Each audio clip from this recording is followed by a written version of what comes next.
حضرت علی رضی اللہ تعالیٰ عنہ کی بہادری ضرب المثل ہے۔ ایک دفعہ جہاد کے دوران حضرت علی نے ایک مشرک پہلوان پر قابو پا لیا۔ قریب تھا کہ تلوار سے اس کا سر قلم کر دیتے، مگر اس مشرک پہلوان نے حضرت علی رضی اللہ تعالیٰ عنہ کے چہرے مبارک پر تھوک دیا۔ حضرت علی رضی اللہ تعالیٰ عنہ نے فوراً اپنا ہاتھ روک لیا اور پیچھے ہٹ گئے۔ وہ جنگجو پہلوان حضرت علی کے اس عمل پر بہت حیران ہوا اور پوچھا، آپ مجھ پر قابو پا چکے تھے تو پھر آپ نے مجھے کیوں چھوڑ دیا؟ وہ کیا چیز تھی جو آپ کو میرے قتل سے بہتر لگی؟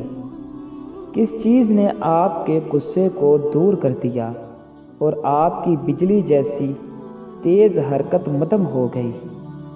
آپ کی بہادری بے مثال ہے، مگر مروت کی انتہا ایسی کہ میرے قتل میں صرف ایک لمحہ تھا کہ آپ نے چھوڑ دیا۔ حضرت علی رضی اللہ تعالیٰ عنہ نے فرمایا، میں اللہ تعالیٰ کی راہ میں اور اس کی خاطر جہاد کرتا ہوں، تلوار چلاتا ہوں۔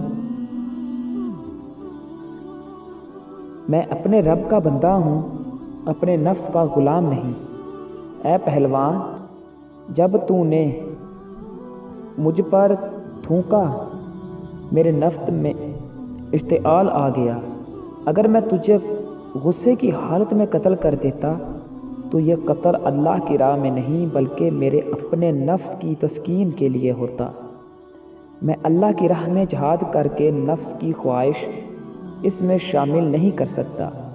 اللہ تعالیٰ کی راہ میں جہاد کے ساتھ شہوات نفسانی درست نہیں۔ اے پہلوان، تو بھی اللہ تعالیٰ کی مخلوق ہے اور تیرا قتل اگر جائز ہے تو صرف اللہ تعالیٰ کی خاطر، میری نفسانی خواہش کی خاطر جائز نہیں۔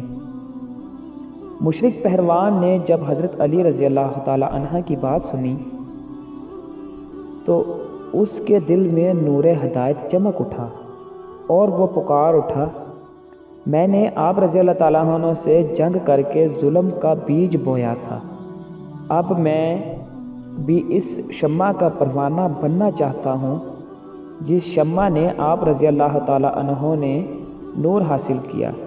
میں بھی اس نور سے دریا کی موج بننا چاہتا ہوں جو آپ رضی اللہ تعالیٰ عنہ سے موتی نکالتی ہے۔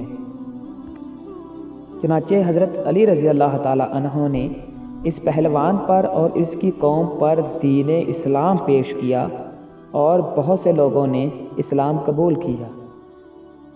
تو دوست احباب، حضرت علی رضی اللہ تعالیٰ عنہ کی شجاعت، حضرت علی رضی اللہ تعالیٰ عنہ کی رحمدلی کا ایک واقعہ جو آپ کے سامنے میں نے پیش کیا۔ اللہ تعالیٰ ہم بھی ان کے نقش قدم پر چلنے کی توفیق عطا فرمائے۔ ملتے ہیں اپنی اگلی ویڈیو میں، تب تک کے لیے مجھے دیجیے اجازت۔ اللہ حافظ۔